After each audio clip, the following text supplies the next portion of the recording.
Hello and welcome to Timbre. I'm your host, Hannah Tattinen. When most people hear the word sound, they think music. And who can blame them? Of all the sounds we hear day in and day out, musical sounds are more often than not the ones we find pleasing. We seek them out. We define our identities by them. Musicians devote their lives to perfecting them. Yet, most of us take these sounds for granted. We know we like them, but we don't know why.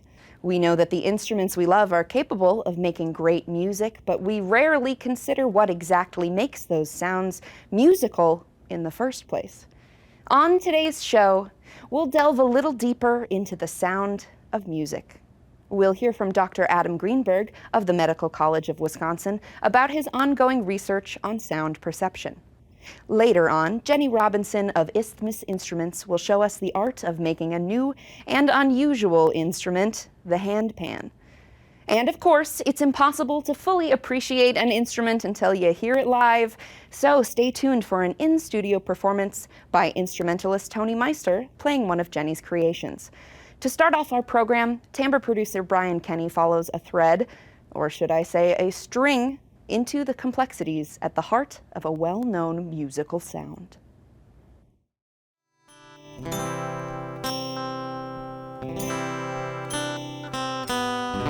You can hear the difference.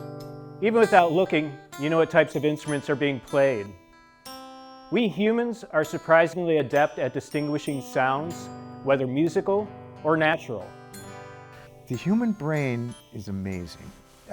Is that we can still discern that there's, let's say, a flute and a clarinet playing, but suddenly we don't go like, oh, it's this instrument I can't recognize. Our brain can still differentiate that thing, even though when they're playing together, it's one waveform. We're also pretty good at recognizing when someone is trying to fool us. Listen to this.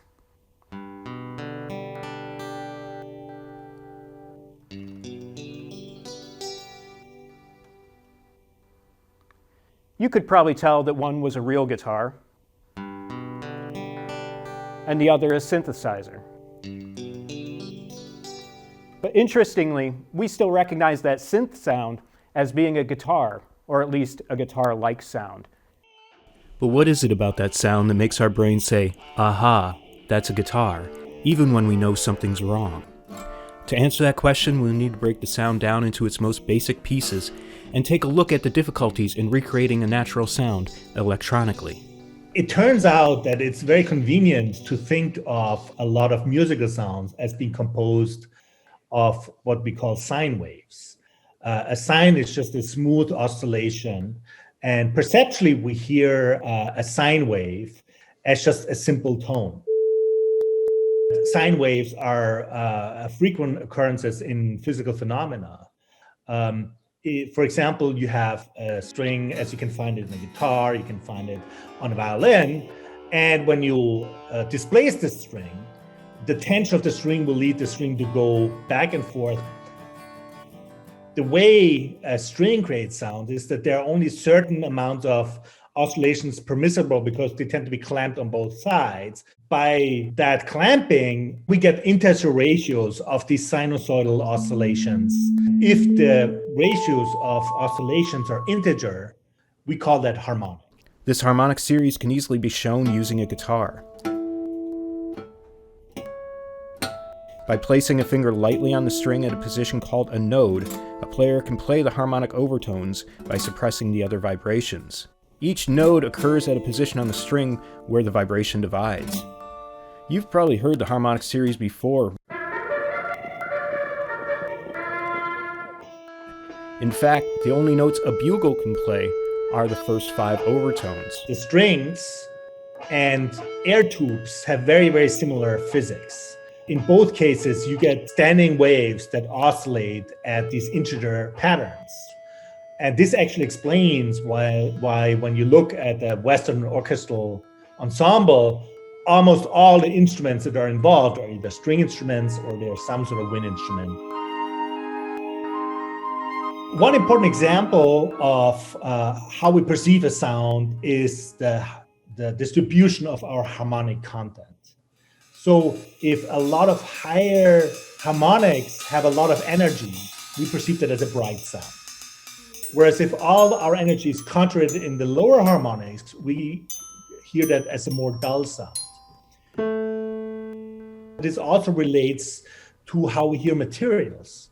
So metals sound brighter than wood or plastic to our ear because it takes longer for the higher harmonics to decay.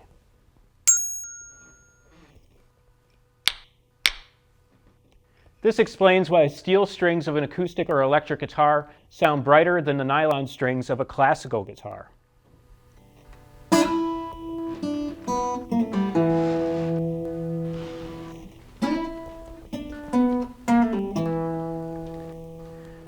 But the harmonic content is not controlled by the strings alone. So all the string instruments that you know that are acoustic tend to come with some sort of a body. And the body is built in such a way that it will respond to the frequencies that the strings tend to make. And by it responding to these frequencies, it amplifies them. The phenomena that makes this work is called resonance. At this point, things start to get complicated.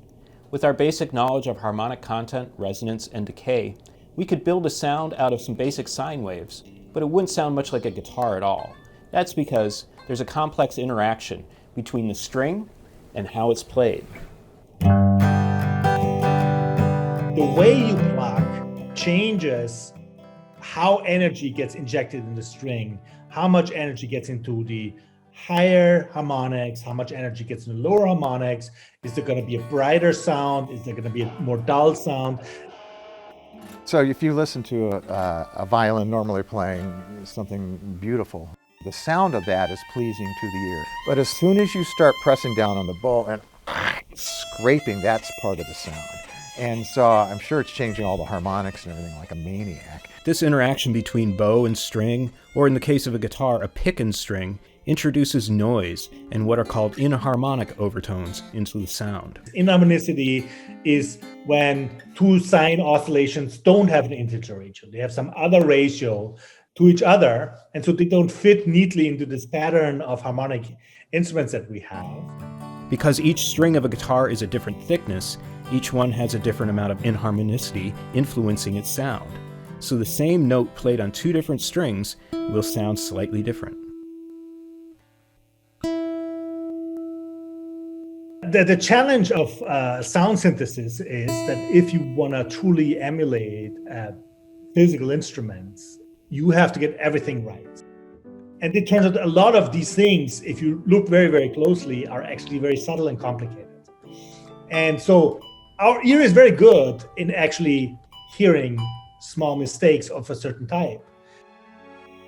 So when you listen to an orchestra, you hear this, oh, it's an orchestra, but it's a mess. There are no two violins playing in tune with each other at all. So you have out-of-tuneness, out-of-tune harmonics and overtones, and all these timbres are clashing and bouncing around, and yet it's beautiful. You can imagine how difficult it would be to recreate these subtle variations with sound synthesis that relies on building sounds from simple sine wave oscillators. This is why most electronic keyboards these days use samples rather than synthesized sounds. A lot of the projects I have are all with what are called sampled instruments. So somebody has gone in and said, okay, play the A on the oboe. And when they first came out, here's your A, you got an A. Now play, and they would spread that one note over several keys. And now play me a C, and we'll spread that over several keys. So in the beginning, it was really phony sounding. Well, now, memory is not as big a problem, memory in a computer. So they're going like, okay, play me an A on the oboe really soft. Now play it up a little bit louder. So when you press the key on a keyboard, or however you access it, usually on a keyboard, there may be 5 or 10 different volumes of that note. So if you're playing a melody, you're getting more, and every note is sampled. Boom, boom, boom, boom, boom, boom. So you're getting all these sounds. But guess what? Let's say you have 20 notes for 20 samples for every note, but you only have 20. Whereas a real oboist has infinity. Not only does this limited variation sound unnatural to our ear, it can also grow stale as it lacks the expressive qualities that a physical interaction imparts to a sound. Our ear actually grows bored because we hear the same waveform over and over. So my job as an orchestrator is to keep that in mind and say, okay, I know that the ear will tire this. So when I come back, I'm going to double that thing with this other instrument, or add a bell, or do this other thing underneath it, or whatever.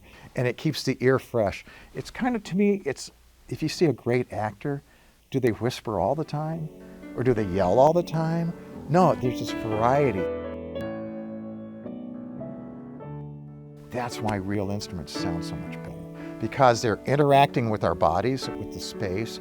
What kind of wood they have, what kind of bow, all those kind of things. And that's why sampled sounds, and I use a lot of those things, don't sound like the real thing. So while breaking down a guitar sound into its constituent harmonics may tell us a good deal about how to emulate the sound mathematically, it also reveals that however good our emulation may be, it can only fool our ear for a moment. Because what stimulates our senses and tells us something is quote-unquote real is in fact its basic complexity and imperfection.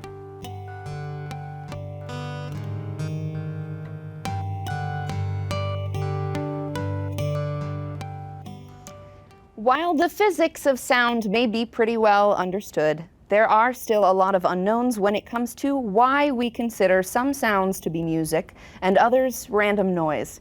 With me today to talk about ongoing research into auditory perception is Dr. Adam Greenberg, Assistant Professor of Biomedical Engineering at the Medical College of Wisconsin. Hi, Adam. Good to see you again. Thank you for joining us. Thank you. Great to be here. So could you please start off by giving a brief overview of the field of auditory perception? What kind of questions are researchers like yourselves interested in? In general, the idea at this point in sort of the history of this science is to try to understand better how humans interpret and use auditory information in their everyday life. Why don't you tell me what is an auditory object and how do they compare to other sensory objects? Yeah, so an auditory object is a little bit of a controversial notion. There are really kind of two definitions that people use. The first one is a lot like visual objects. We know what a visual object is because it's generally has borders and it's located in an individual area in space. So would this table be an example of a visual object? Great example of a visual object. An auditory object, the standard definition is sound that comes from a single source, so like a single location. I don't think that's a great definition. The definition I prefer is sound that one can pay attention to. Yeah, are different parts of the brain involved when we hear a single sound versus, say, a stream of sounds? Absolutely, yes. There are. So single sounds tend to be processed more by low-level, earlier areas in auditory cortex, whereas more complex sounds are processed further downstream in parietal and parietal and frontal lobes. So one of your current studies is about the musicality of auditory objects. What exactly do you mean when you say musicality? Well, that's a great question. We actually, when we ask our participants to judge musicality of the stimuli that we create, we explicitly don't tell them too much about what we mean because that's actually what we want to study. So generally speaking, we generate these sounds, we ask them to rate these stimuli from non-musical all the way up to musical, and then they give us information that we use to figure out what they mean by musicality. Speaking of stimuli, I think we actually have some samples of some of the stimuli you use in your experiments. Why don't we take a listen to that now?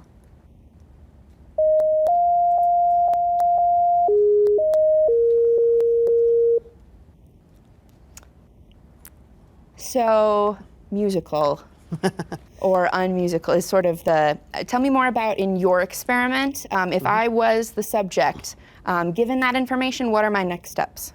So you would listen to a little clip like that, and you would try to decide the extent to which that particular clip was more or less musical than some of the others that you might have heard. And we use these short little, very, very simple auditory sequences to get information about how sound is processed into this notion of an auditory object. So that one to me sounded fairly musical. I think we have an example of one that was lower rated, Yeah. that was non-musical. Let's take a listen to that.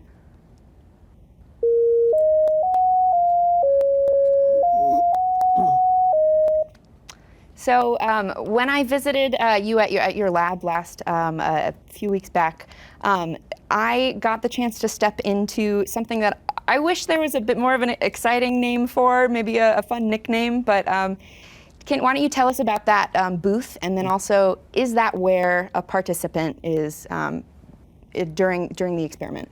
Yeah, so we use an auditory sound chamber that has a single wall. There are double-walled booths, and then there are these really fancy ones called anechoic chambers where you can't hear anything. But our booth is really just soundproof enough to be able to present these stimuli in relative silence so that people are not bothered by other sounds. And in our experiments, we bring people into these booths and we give them headphones and they listen to stimuli just like the ones we played a moment ago. So what are you finding through all of this? Can you tell me a little bit about, with the time we have left here, what you have been finding so far, and potentially some next steps or applications that other people in the field could do with your findings? Yeah, so probably our two biggest findings are, number one, when we present those stimuli like the ones we just played a moment ago to a large number of subjects, there's an incredible amount of consistency from one person to the other. Meaning that if you just looked at the 10 highest rated stimuli and the 10 lowest rated stimuli, you're likely to find people giving those same 10, the highest ratings or the lowest ratings. So that was surprising to us because so people are consistent. People are extremely consistent. And the other thing we found is that depending on your background or your training, in one case we tested people who had a lot of formal music training and compared that to people who had no musical training. Those individuals who have a lot of musical training, they tend to be relatively consistent in the low-level features that they use to make these judgments about musicality. Wow. Thank you so much for stopping by to chat with us today about your research. I'm very interested to hear what more findings might lie ahead from your research. Thanks a lot. So though humans have been making music for thousands of years, we are still finding new and ingenious ways to create musical sounds. Invented only about 20 years ago, the handpan combines melody and percussion to create what just might be the sound of the future. Up next, we visit Jenny Robinson, one of only a handful of people building this truly 21st century instrument.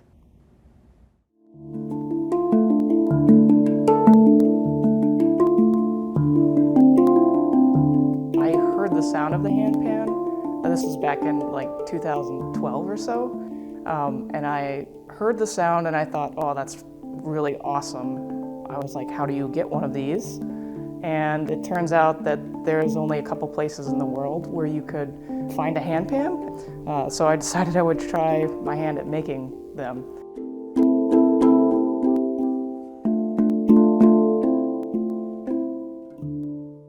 The handpan is two domed sheets of steel put together. Its shape looks a lot like a UFO. But the concept is that there are indentations around the top of the instrument that you play with your hands, and the bottom piece is like a resonating cavity, so that also creates to the fullness of the sound.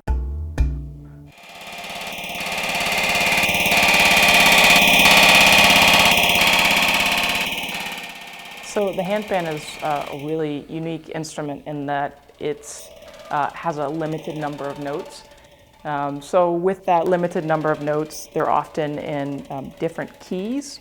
So if we had something in, say, a minor key, the handpan would have a particular set of notes that sound sort of mystical or melancholy, or there's a variety of feelings, right? But that handpan is sort of in that feeling.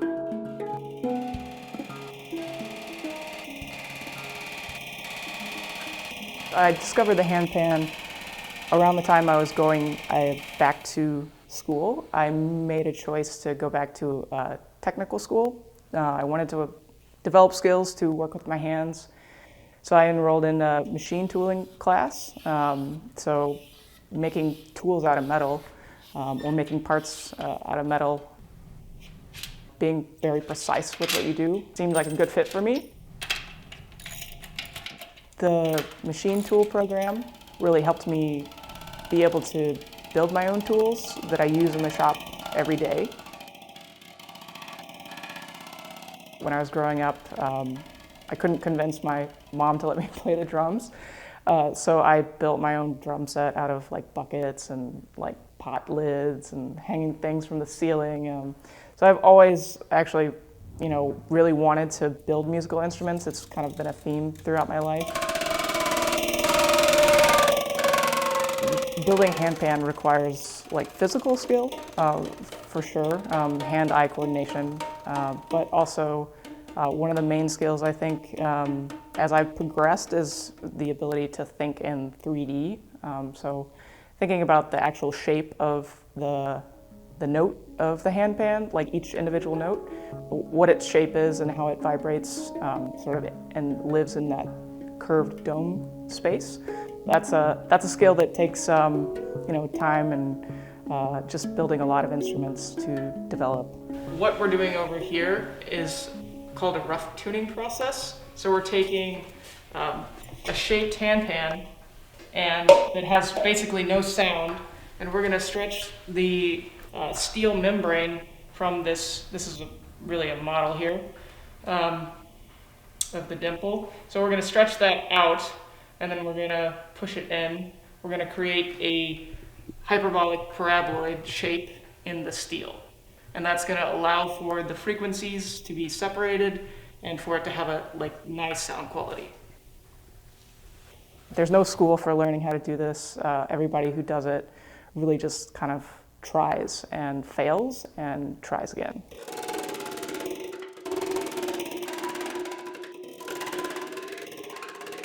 For number of handpans I've built today is probably close to 500, and those are the ones that turned into instruments. There's probably, not quite that many as ones that didn't make it, but quite a few. In regards to steel, every handpan maker out there might choose a different type of steel. So it might have different characteristics like thickness, strength, chemistry, content. I mean, you could go to the store and you could buy a roll of Nestle cookies, and you could buy Pillsbury cookies. They're all chocolate chip cookies, but they're gonna taste different. There's a different process, a recipe for each. So every handpan builder has their own recipe that they've developed that is influencing the sound.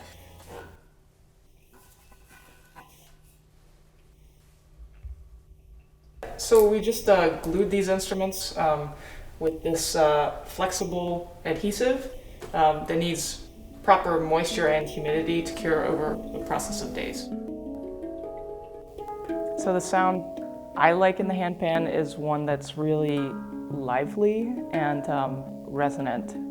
So I'm always striving to get this really full, rich experience when you play every single note. The concept with the handpan is you have reoccurring frequencies throughout the instrument. And so if I were to demonstrate playing one note, it would actually cause another note to sort of play in sympathy. You can strike any note individually with any one digit, but you can also play two notes at a time, kind of creating this chord feel to the instrument. So that's two notes or three notes. If I were to take a handpan out onto the street or something and just start playing, usually people are attracted to the sound just like the magnet.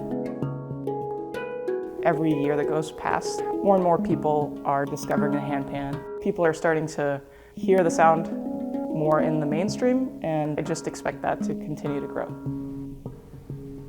ISTHMUS Instruments, we build beautiful instruments, and we have since day one, but I have a really strong drive to continue to make the instruments better and better, and that probably will never stop.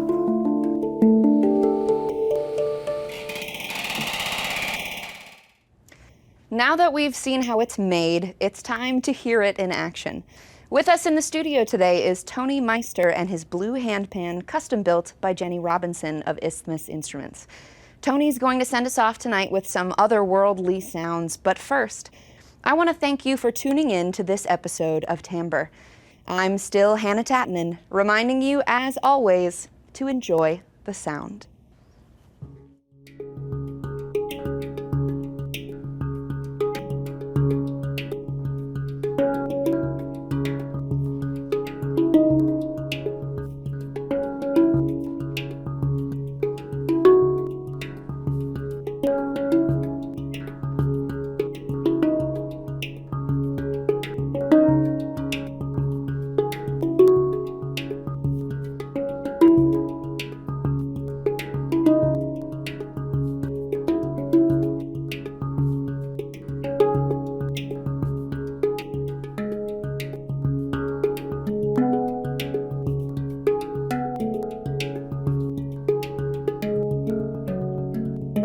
you.